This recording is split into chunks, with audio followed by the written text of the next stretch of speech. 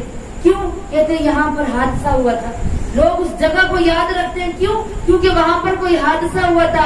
بچوں کو نہیں بھیجتے، کہیں بم بلاسٹ ہو جائے وہاں بچوں کو نہیں بھیجتے کہ وہاں پہ بم بلاسٹ ہوا تھا، بچوں کو خطرہ ہے۔ لیکن کربلا میں 72 نے قربانی دی۔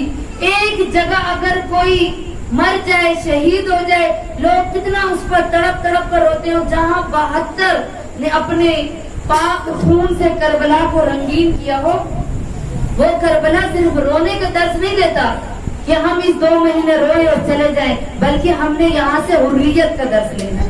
کربلا سے ہم نے حجاب کا درس لینا ہے، کربلا سے ہم نے آزادی کا درس لینا ہے، کربلا سے ہم نے نماز کا درس لینا ہے، کربلا سے ہم نے قرآن کا درس لینا ہے، کربلا سے ہم نے تربیت لینی ہے کہ ہم اپنی اولاد کی تربیت کس طرح سے کریں۔ اگر میں چاہوں فضائل پڑھ کر ہم جا سکتے ہیں، لیکن ہمیں کون بتائے گا کہ بچوں کی تربیت کیسے کرنی ہے؟ ہمیں کون بتائے گا وضو کیسے کرنا ہے؟ ہمیں کون بتائے گا نماز کیسے پڑھنی ہے؟ ہمیں کون بتائے گا پردہ کیسے کرنا ہے؟ ہمیں کون بتائے گا کہ مقصد حسین کیا تھا؟ ہمیں کون بتائے گا واقعہ کربلا کیوں رونما ہوا؟ میں فضائل پڑھ کر چلی جاؤں، یہ تو بہت ہی آسان ہے، 4 بندے نعرے لگائیں اور رو کر چلے جائیں گے، لیکن کیا ہوگا؟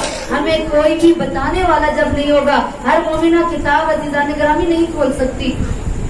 یہ مجلس حسین واحد جگہ ہے، واحد درسگاہ ہے کہ ہر انسان چاہتا ہے کہ ہم بھی اس فرش پر جا کر حاضری دیں، یہاں سے کچھ حاصل کر کے جائیں۔ جب آئیں نا گھر سے تو نیت کر کے آیا کریں۔ آیت اللہ تقی بہجت فرماتے ہیں کہ جب کوئی بیمار ہو تو اس کو مجلس حسین میں اٹھا کر بھی لے کر آؤ، تاکہ کیونکہ یہاں پر ملائکہ آتے ہیں، آقا زادیاں آتی ہیں، معصومین تشریف لاتے ہیں۔ کہا اس بیمار کو لے کر اب کیوں؟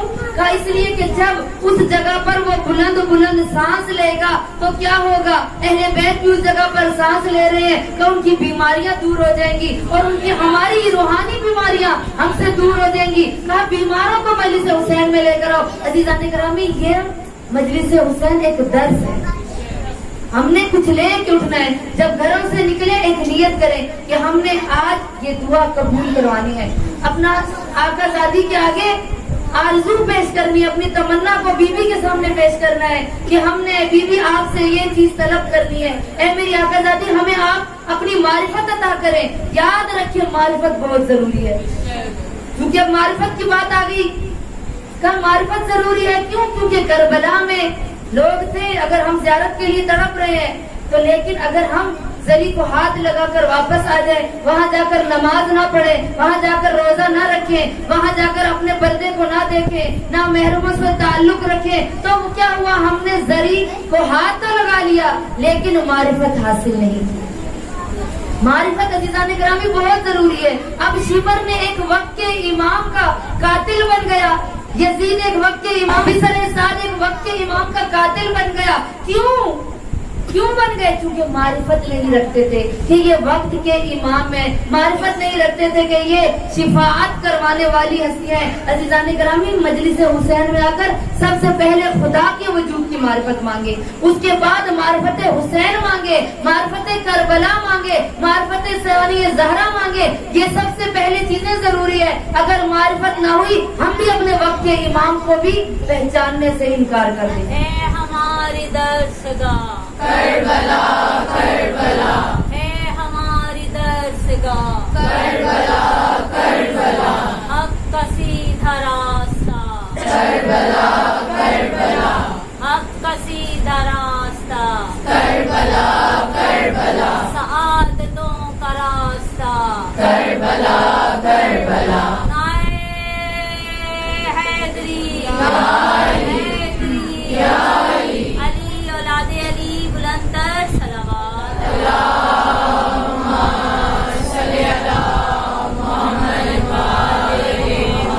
تو مومنات، آج کے دور میں ضروری ہے اس عصر حاضر میں کہ ہم اپنے وقت کے امام کو پہچانے کہ ہمارے وقت کے امام ہم سے کیا طلب کرتے ہیں. ہم تو مجلس حسین میں طلب کرتے ہیں مولا ہمیں اولاد دے دے, مولا ہماری فلاں مشکل کو دور کر دے, مولا ہماری فلاں پریشانی کو دور کر دے, مولا ہمیں اولاد دے دے, مولا ہمیں رزق اتنا دے دے, ہمارے رزق میں برکت دے دے. اپنی تو دعائیں ہم آ کے مانگتے ہیں. کبھی یہ سوچا کہ ہمارے امام بھی ہم سے کچھ طلب کر رہے ہیں, ہم سے بھی ہمارے امام کچھ چاہتے ہیں. ایک محبوب ہو اور ایک چاہنے والا ہو, ایک عاشق ہو, ملاقات کے لیے دونوں تڑپتے ہیں. اگر دونوں کی محبت ہے تو دونوں تڑپتے ہیں. صرف ہم آ کے مجلس حسین میں اپنی حاجات لے کر چلے جائیں. آج تو ہندو بھی آتے ہیں, ان کو بھی اس طرح سے مل رہا ہے. سنی بھی آتے ہیں, ہم سے زیادہ منتیں دیتے ہیں, ان کی زیادہ دعا قبول ہوتی ہے. اب وہ بھی حاصل کر رہے ہیں کہ فلاں سنی کی فلاں حاجت پوری ہو گئی, آج فلاں عیسائی کی حاجت پوری ہو گئی. یہ تو عطا کرنے والا کرانا ہے, یہ کریم ابن کریم کرانا ہے, یہ سخی ابن سخی کرانا ہے. یہ تو عطا کرے گا. بے مومنات ہم تو حاصل کر رہے ہیں, لیکن آیا سوچا کبھی کہ وہ امام بھی ہم سے کچھ طلب کرتے ہیں, وہ بھی ہم سے کچھ چاہتے ہیں؟ ہم نے تو اس چیز کو کبھی سوچا ہی نہیں. کیا طلب کر رہے ہیں؟ ہمارے وجود کو طلب کر رہے ہیں. امام ہمارے وجود کو طلب کر رہے ہیں. امام زمانہ فرماتے ہیں کہ اے بندہ مومن, اے میرے شیعو, تم الجل نہیں صرف کہتے, میں بھی الجل کہہ رہا ہوں. میں بھی اللہ کی بارگاہ میں کہتا ہوں یا بار الہ مجھے اذن ظہور دے دے. میں کب جا کے منتقم مہدی بنوں گا, میں کب جا کر حسین کے خون کا بدلہ لوں گا. میں بھی تڑپ رہا ہوں اے میرے شیعو, لیکن یاد رکھنا ہے میرے شیعو, میں تم سے کچھ نہیں مانگتا کہ اتنی دولت میرے پیچھے خرچ کرو, میرے لیے اتنا صحت و سلامتی کے لیے صدقہ دے دو, میرے لیے بکرے دے دو, کچھ بھی نہیں, صرف مجھے تھوڑا سا وقت دے دو. بس سارا دن اگر میرے بارے میں فکر نہیں کر سکتے تو رات کو بستر پر آ کر مجھ سے اس طرح سے باتیں کرو کہ جیسے ایک محبت کرنے والا اپنے عاشق سے باتیں کرتا ہے اور ملاقات کے لیے بےتاب رہتے ہیں. کہ سارا دن ٹائم نہ ملے. عرفا جو عالم ہے وہ فرماتے ہیں کہ آپ رات کو بستر پر جا کر امام سے اپنی باتیں کریں. آج ہم کسی سے باتیں شیئر کریں گے, دوست سے تھوڑے دنوں کے بعد وہ ہماری راز کو کھول سکتی ہے. ماں کے ساتھ نہیں کر سکتے, دوستوں کے ساتھ نہیں کر. امام فرماتے ہیں میں تمہارا رازدار ہوں. آؤ بستر پر جا کر, کہیں ٹائم نہیں ملتا تو بستر پر 2 منٹ صرف مجھے دو. مولا فرماتے ہیں تمہاری زبان سے نکلے ہوئے جملے تمہارے کان میں بعد میں پہنچتے ہیں, تو اس سے پہلے میں وقت کا امام سنتا ہوں. وقت کا امام میں پہلے سنتا ہوں. مولا فرماتے ہیں آ کر مجھ سے گفتگو کرو. تو وہ مولا آج میرے ساتھ یہ مشکل پیش آئی, مولا آج میں نے نماز پڑھی تو یہ غلطی ہو گئی, مولا میری اولاد کی تربیت میں آج مجھ سے یہ کوتاہی ہو گئی, مولا آج میں نے حلال غذا کھائی, مولا آج میں نے لقمہ حرام کھایا. مولا فرماتے ہیں سارے دن کی رودات مجھ سے بیان کرو. مولا فرماتے ہیں لوگوں سے نہیں, کا دیکھنا کہ میں تمہاری حاجات کو کیسے قبول کرتا ہوں, تمہاری مشکلات کو کیسے دور کرتا ہوں. عزیزان گرامی, آج کے دور میں ضرورت ہے کہ ہم اپنے وقت کے امام کو پہچانیں. اور مجلس حسین سے بڑی کوئی جگہ نہیں ہے جہاں انسان تبلیغ کر سکے, جہاں انسان درس دے سکے کہ اپنے امام کو پہچانے کہ امام کس طرح سے انسانوں کی مشکلات کو دور کرتے ہیں. لیکن شرط کیا ہے کہ تقویٰ ہونا چاہیے. شرط یہ ہے کہ ہم اپنے امام کو پہچانے کہ وہ امام ہم سے کیا طلب کرتے ہیں. اور بہت سے لوگ تھے, اگر آج ہم نے نہ پہچانا تو ہم نے کہا مولا ہم آپ کی صحت و سلامتی کے لیے صدقہ دے رہے ہیں, مولا ہم نے آپ کے لیے, مولا کے لیے, ظہور کے لیے ہم نے بکرا صدقہ کر دیا. نہیں عزیزان گرامی, مولا ہم سے اپنے وجود کو طلب کر رہے ہیں. کہا تم اپنا وجود مجھے وقف کر دو. کہ جیسے دیکھیں کہ جب امام حسین علیہ السلام جب نکلے ہیں مکہ سے احرام توڑ کر میرے مولا جا رہے تھے کربلا, راستے میں ایک شخص مولا کو ملا. کہا مولا آپ کہاں جا رہے ہیں؟ یبنا رسول اللہ آپ کہاں جا رہے ہیں؟ مولا فرماتے ہیں کہ میں نے احرام توڑے ہیں, میں کربلا جا رہا ہوں. کہا مولا کربلا میں کیا ہوگا؟ آپ کا شہر مدینہ ہے, آپ کربلا کیوں جا رہے ہیں؟ مولا نے فرمایا وہاں میری مقتل ہے, میں وہاں جنگ کے لیے جا رہا ہوں, میں اسلام کے بچانے کے لیے جا رہا ہوں, میں قربانی دینے کے لیے جا رہا ہوں. اب مولا نے جب یہ کہا, مولا فرماتے ہیں کہ آؤ اے شخص تم بھی میرا ساتھ دو, میں تمہاری شفاعت کا ضامن ہوں, میں تمہاری دنیا و آخرت کا ضامن ہوں, آؤ میرے ساتھ چلو. تو اس شخص نے کہا مولا میں آپ سے بہت زیادہ محبت کرتا ہوں. مولا نے فرمایا تو مجھ سے محبت کرتا ہے, میں تجھے دعوت دے رہا ہوں اسلام کی, اسلام خطرے میں ہے, اسلام کو قربانی کی ضرورت ہے. مولا نے فرمایا آیا میرے ساتھ چلنا ہے چاہتے ہو؟ کہا مولا میرے کوفہ میں بچے رہتے ہیں، میں حج کی نیت سے آیا تھا، میرے بچے کوفہ میں رہ گئے ہیں، میری زوجہ کوفہ میں ہے، میں تو آپ کے ساتھ نہیں آؤں گا۔ مولا نے فرمایا، پھر کہا مولا میری تلوار لے لیں، مولا میرا گھوڑا لے لیں، یہ درہم و دینار دیتا ہوں یہ لے لو۔ مولا فرماتے ہیں مجھے تیرے درہم کی ضرورت نہیں، مجھے تیری تلوار کی ضرورت نہیں، مجھے تیرے گھوڑے کی ضرورت نہیں ہے، مجھے تیرے وجود کی ضرورت ہے، کیونکہ کربلا میں تلواریں کام نہیں آئیں گی، کربلا میں گھوڑے کام نہیں آئیں گے، کربلا میں درہم و دینار کام نہیں آئیں گے، کربلا میں خون کی ضرورت ہے۔ مولا نے فرمایا، کہا مولا میں نہیں آ سکتا۔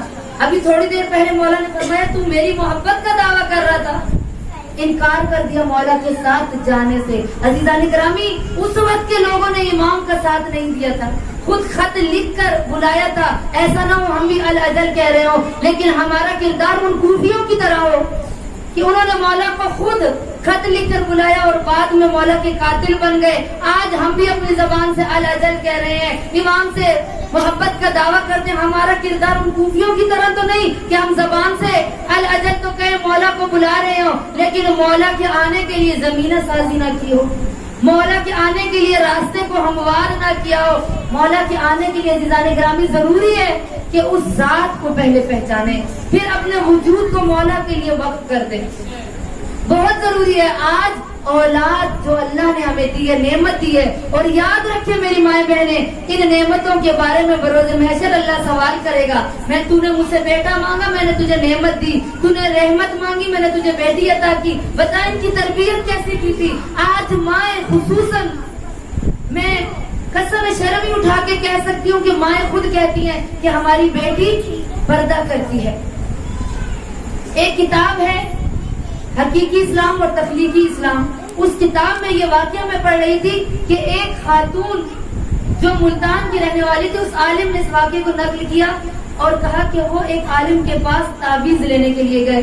آپ نے سنا ہوگا کہ جو موچی گیٹ میں ایک عالم دین ہے جن کا نام موسوی ہے، مبارک موسوی ان کا نام ہے، وہ تعویذ دیتے تھے۔ آج کل تو ان کا انتقال ہو گیا ہے۔ تب کچھ عرصہ پہلے کی بات ہے، ایک خاتون اپنے شوہر کو لے کے ان کی بارگاہ میں گئی، ان کے دروازے پہ کہا کہ میں آپ سے تعویذ لینے آئی ہوں۔ کہا بتاؤ کیا تعویذ لینے کے لیے آئی ہو؟ کہا میری بیٹی کا رشتہ نہیں ہو رہا۔ کہا پوچھا کیوں رشتہ نہیں ہو رہا؟ کہا تعویذ دے دیں تاکہ اس کا رشتہ ہو جائے۔ کہا کیا پڑھی لکھی نہیں ہے؟ کہا پڑھی لکھی بھی ہے۔ کیا خوبصورت نہیں ہے؟ کہا خوبصورت بھی ہے۔ کہا نمازی نہیں ہے؟ کہا نماز بھی پڑھتی ہے۔ کہا پھر کیا وجہ ہے کہ اس بچی کا رشتہ کیوں نہیں ہوتا اور آپ کس چیز کا تعویذ لینے کے لیے آئے ہیں؟ کہا میں تعویذ یہ لینے کے لیے آئی ہوں کہ میری بیٹی پردہ کرتی ہے، وہ تعویذ دے کہ میری بیٹی پردہ کرنا چھوڑ دے۔ لوگ ماڈرن ہوتے جا رہے ہیں، لوگ بے حجاب لڑکیوں کو پسند کرتے ہیں، لوگ ان کو پسند کرتے ہیں جو بے پردہ ہیں، اور واقعی یہ جھوٹ نہیں ہے۔ کہا اب وہ آگا کہتے ہیں کہ آپ واپس چلی جائیں۔ کہا کیوں آپ سب کو تعویذ دے رہے ہیں، مجھے کیوں نہیں دے رہے؟ کہا آج تک ائمہ طاہرین نے ایسا کوئی تعویذ لکھا نہیں ہے کہ جو کسی کے بے حجابی کا تعویذ ہو، کہ جو گمراہی کا تعویذ ہو، میں تعویذ نہیں دے سکتا، چلے جاؤ۔ اب یہ واقعہ اس عالم نے اس کتاب میں نقل کیا۔ عزیزان گرامی، ذرا تھوڑی سی دعوت فکر دیتی ہوں، اپنے اطراف میں ہمیں نگاہ کرنا چاہیے۔ آج سوشل میڈیا کا دور ہے کہ ادھر انسان بات کرتا ہے فوراً سوشل میڈیا پر خبر چلنے لگ جاتی ہے۔ آج دیکھیے سوشل میڈیا پر ہماری مائیں بہنیں، ہمارے مکتب سے تعلق رکھنے والی، تشیع کو دعویٰ کرنے والی، جو نام نہادی شیعہ خواتین ہیں، وہ کیا کرتی ہیں؟ ٹک ٹاک پر ناچ رہی ہیں، وہ اپنی شادیوں پر ڈانس کرتی ہیں، اور مائیں خوش ہوتی ہیں، بیٹیاں خوش ہوتی ہیں، اپنی ماں کو بتاتی ہیں ہم نے فلاں آج اسکول میں پارٹی پر ڈانس کیا تھا۔ میں خود جانتی ہوں ایک خاتون کو جس کی 4-5 سال کی بیٹی ہے، اور فخر سے بتا رہی کہ میرے بھائی کی شادی تھی، اس چھوٹی سی بچی نے کہ یہ دعا نہیں پڑھتی ہے، لیکن وہاں پر اسٹیج پر اس نے پورے گانے میں ڈانس کیا تھا۔ فخر سے بتا رہی ہے کہ ماں تو یاد رکھیں یہ کون سا اچھی بات ہے۔ آج ہماری شیعان حیدر کرار کی بیٹیاں مائیں کیا کرتی ہیں؟ ماہ رمضان میں، محرم و سفر میں باحجاب شادیوں پر ناچ گانا، نامحرموں کے ساتھ تعلق، سوشل میڈیا کا دور ہے، موبائل ہاتھ میں رکھا ہے، نامحرم سے چیٹنگ کی جا رہی ہے۔ عزیزان گرامی، وہ سوچیں آیا اس دور میں اگر ہم وقت کے امام ہمارے سے ملاقات کرنے کے لیے آ جائیں اور کہہ دیں کہ ذرا اپنا موبائل تو مجھے دو، میں دیکھنا چاہتا ہوں تمہارا موبائل میں کیا کیا چیزیں ہیں، اور ہمارے پاس اتنا بھی ٹائم نہ ہو اگر کہ ہم اپنے موبائل کے ڈیٹا کو ڈیلیٹ کر سکیں، تو کیا ہوگا؟ اس کے اندر گانے، اس کے اندر کیا ہوگا؟ ٹک ٹاک، اس کے اندر کیا ہے؟ فیس بک، اس کے اندر کیا ہے؟ نامحرم کی چیٹنگ۔ عزیزان گرامی، امام زمانہ ہم سے راضی ہے یا نہیں؟ صرف اس چیز کو دیکھیں، اگر ہم نے دنیا کو راضی کرنے کے چکر میں رہے تو یہ دنیا کبھی بھی ہم سے راضی نہیں۔ یا امام المنتظر، وارث خون حسین، وارث خون حسین، رائے ظہور امام مہدی ہدیہ الصلوات،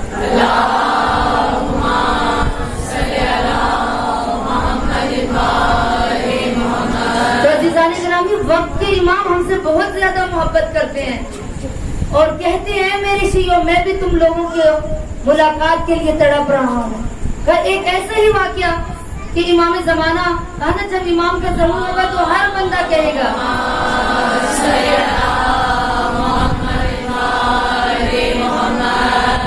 ہر بندہ کہے گا کہ ہم نے تو مولا کو دیکھا ہے، ہم نے تو مولا کی پہلے زیارت کی ہے۔ کیوں؟ کیونکہ مولا فرماتے ہیں میں تمہاری خوشیوں کی محفلوں میں بھی آتا ہوں اور تمہارے غموں کی محفلوں میں بھی آتا ہوں۔ عزیزان گرامی، ایک چھوٹا سا واقعہ اور اس کے بعد آپ کی زحمات کو تمام کروں گی کہ ایک شخص کہتا ہے کہ میں نے اپنے گھر میں مجلس حسین رکھوائی، کہا کہ لنگر کا اہتمام کیا، کہا جہاں کچھ جگہ بھی مخصوص رکھی جہاں ذاکرین کو میں بٹھا رہا تھا، ذاکرین کو بٹھایا، کہا مجلس حسین ہو رہی تھی، کہا آخر میں امام بارگاہ کی آخری جگہ پر بیٹھا تھا کہ تاکہ مجھے بار بار اٹھنا نہ پڑے۔ وہ کہتے ہیں کہ ایک شخص سفید ریش رکھتا تھا، وہ شخص اس نے سفید لباس پہنا ہوا تھا، میرے پاس آیا اور کہا کہ مجھے بھوک لگی ہے، مجھے تھوڑا سا کھانا دے دو۔ اس نے کہا ابھی لنگر کا ٹائم نہیں ہوا، 1 بجے نماز کا وقفہ ہوگا تو اس کے بعد ذاکرین کے ساتھ تمہیں کھانا دے دیں گے، تمہیں اس مجمع کے ساتھ کھانا دے دیں گے۔ کہا میں نے اسے کہا جاؤ ادھر تھوڑی دیر مجلس میں بیٹھو، ابھی مصائب ہو رہا ہے، 1 بجے وقفے کے دوران ہم کھانا دے دیں گے۔ کہا میں نے اس کو بھیج دیا، تھوڑی دیر بعد وہی سفید ریش میرے پاس دوبارہ آیا، کہا مجھے زیادہ بھوک لگی ہے، مجھے کھانا دے دو۔ اب کہا کہ میں نے پھر انکار کیا، تیسری دفعہ دوبارہ وہ آئے، کہا میں نے جھڑک کر کہا کہ آپ جاتے ہیں یا نہیں، میں مجلس سن رہا ہوں، مصائب ہو رہے ہیں، آپ چلے جائیں، میں بعد میں جب 1 بجے وقفہ ہوگا تو آپ کو دے دوں گا۔ کہا میں نے اسے کہا جا کے جو ذاکرین بیٹھے ہیں ان کے ساتھ جا کے بیٹھ گئے۔ کہا مجلس ختم ہوئی، جب میں نے غصے میں یہ بات کی وہ شخص چلا گیا، کہا مجھے نظر نہیں آیا، وہ شخص مجھے نظر نہیں آیا۔ کہا جب 1 بجے وقفہ ہوا میں نے ان کو تلاش کرنا شروع کیا کہ وہ شخص، کہا میں نے اس کو پہلے کبھی مجمع میں نہیں دیکھا تھا، یعنی میرے شہر یا میرے گاؤں کے میری بستی کا رہنے والا نہیں لگ رہا تھا، ایسا لگ رہا تھا کوئی پردیسی ہے۔ کہا تھوڑی دیر گزری، میں نے کہا کہ میں نے اس کو بھیجا تھا کہ ذاکرین کے کمرے میں جا کے بیٹھے، وقفے کے ٹائم میں اس کو لنگر دوں گا۔ کہا میں اس کمرے میں گیا، لوگوں سے پوچھا جو وہاں پہ ذاکرین بیٹھے تھے، کہا ہمارے ساتھ کوئی بھی سفید کپڑے والا آدمی آ کر نہیں بیٹھا ہے۔ کہا میں نے مجمع میں امام بارگاہ سے جا کے پوچھا، کہا مجھے انہوں نے کہا یہاں بھی ہم نے کسی کو نہیں دیکھا۔ کہا باہر دروازے پر امام بارگاہ کے جو گارڈ تھے میں نے ان سے کہا ایک ایسے حلیہ پورا بتایا ایسا لباس پہنا تھا، ایسا شخص آیا تھا، کہا ہم نے تو کسی کو بھی ایسے اندر آنے نہیں دیا، کوئی تھا نہیں۔ کہا تھوڑی دیر گزری، مجلس ختم ہو گئی۔ کہا رات کو جب میں بستر پر سویا اور سوچنے لگا کہ وہ شخص کون تھا کہ جس کا ذاکرین کہہ رہے ہمارے کمرے میں نہیں ہے، سب لوگ کہہ رہے ہمارے کمرے میں نہیں ہے، امام بارگاہ میں نہیں آیا، گارڈ کہہ رہے ہم نے نہیں بھیجا۔ کہا میں مجلس ختم ہوئی، رات کو بستر پر سو رہا تھا، سوچتے سوچتے کہا میں سو گیا، خواب میں مجھے وقت کے امام ملے اور امام نے فرمایا کہ کیا تو بھول گیا ہے کہ ہم تمہاری خوشیوں کی محفلوں میں بھی آتے ہیں اور تمہارے غم کی محفلوں میں بھی آتے ہیں؟ آج میں بھیس بدل کر تمہاری محفل میں آیا تھا لیکن تم نے مجھے کھانا دینے سے انکار کر دیا۔ عزیزان گرامی، وقت کے امام کا اسی لیے جب وقت کے امام ظہور کریں گے ہر بندہ مومن کہے گا کہ ہم نے مولا کو دیکھا ہے۔ عزیزان گرامی، یہ اہل بیت کی ہستیاں تشریف فرما ہوتی ہیں۔ اس مجلس میں ہمیں اس طرح سے ہوشیار ہو کر بیٹھے کوئی غیبت نہیں، کوئی جھوٹ نہیں، اپنی باتوں کو گھروں میں چھوڑ کر آئیں کہ یہاں پر مجلس حسین میں جناب سکینہ بھی آتی ہے۔ کہ یہی 13 صفر کی مجلس شب شہادت کی رات تھی، کسی مومنہ نے اپنے گھر میں مجلس کروائی، اور مجلس کروانے میں بچوں کی نیاز اس خاتون نے اپنے گھر میں رکھی تھی کہ بچوں کو نیاز دوں گی۔ اس نے ایک پرات کے اندر نیاز ڈالی، ساری نیاز جب اس کے اندر ڈالی اور بچوں کو، خواتین کو جب اس نے نیاز تقسیم کرنا شروع کی، دیکھا کہ کچھ بچے جھرمٹ بنا کر آ رہے ہیں، اور ایک چھوٹی سی بچی ہے کہ جس نے سیاہ رنگ کا رومال اپنے ماتھے پہ باندھا ہوا ہے۔ تو وہ بچی سب سے آگے تھی، تمام بچیاں اس کو دیکھ کر آگے آتی تھی اور کہتی تھی کہ ہمیں بھی نیاز دو۔ میں نے 2 دفعہ بچیوں کو جھڑکا، بچے جس طرح سے مجلس میں تنگ کرتے ہیں اسی طریقے سے بچے تنگ کر رہے تھی۔ میں نے ایک تھپڑ اس سیاہ رومال والی بچی کو مارا۔ وہ خاتون کہتی ہے جب میں نے اس کو تھپڑ غصے میں آ کے مارا تو اس بچی نے اپنے رخسار پر ہاتھ رکھ کر کہا میں تو پہلے ہی شمر کے تماشوں سے تکی۔ کہ یہ اس بچی نے لفظ کہے کہ میں ابھی دیکھ رہی تھی، کہ میں بے ہوش ہو گئی، وہ بچی نظروں سے غائب ہو گئی۔ اب اسی گاؤں کی رہنے والی وہ خاتون کہتی ہے کہ جب مجھے ہوش آیا تو میں اپنے ہاتھ پہ زمین پر مارتی تھی کہ مجھے وہ دوبارہ موقع نصیب ہو کہ میں اس بیوی سے توبہ کروں۔ یقیناً وہ کوئی عام بچی نہیں تھی۔ تو میں نے لوگوں سے پوچھا یہ بچی کون تھی، کسی ماں سے پوچھا کہ بچی کو دیکھا ہے، وہ بچی کس کی تھی، سب نے انکار کر دیا۔ پھر مجھے یاد آیا کہ جو اس نے سفید رنگ کا رومال باندھا ہوا ہے، سبز رنگ کا رومال باندھا ہوا ہے، اور اس نے مجھے جاتے ہوئے کہا تھا کہ میں تو پہلے ہی سمر کے تماشوں سے تکی ہوئی ہوں۔ یقیناً وہ کوئی عام بچی نہیں تھی، وہ رقیہ بنت الحسین تھی۔ عزیزان گرامی، ہم بھی اس عقیدت سے آج مجلس کو مسائل میں رونے میں بخل نہ کریے گا۔ تابوت سکینہ اٹھنا ہے آج، اور چھوٹی چھوٹی اولاد والی مائیں بیٹھی ہیں، اس عقیدت سے پرسہ دینا ہے کہ میری آقا ذاتی اپنے پرسے کو خدا کر لے۔ اور وہ باب الحوائج کی بہن ہے، باب الحوائج عباس کی بھتیجی ہے، اپنی جھولیاں پھیلا کر بیٹھیے گا۔ اس بی بی سے آج ہم نے کچھ لے کر اٹھنا ہے۔ بی بی آج ہمارے سے طلب کرے گی، آج مومنات کی دعاؤں کو۔ آپ باب الحوائج کی بہن ہے، آپ باب الحوائج کی بھتیجی ہے۔ اے میری آقا ذاتی ہمیں خالی دامن اپنی بارگاہ سے نہ لٹائیے۔ یا بارے الہ، آج جس بی بی کا تابوت اٹھنا ہے مجھے اتنی طاقت ہے کہ اس کے مسائل کو بیان کروں جس کے بارے میں تاریخ کہتی ہے اس بی بی کی عمر کم تھی لیکن مسائل زیادہ تھے،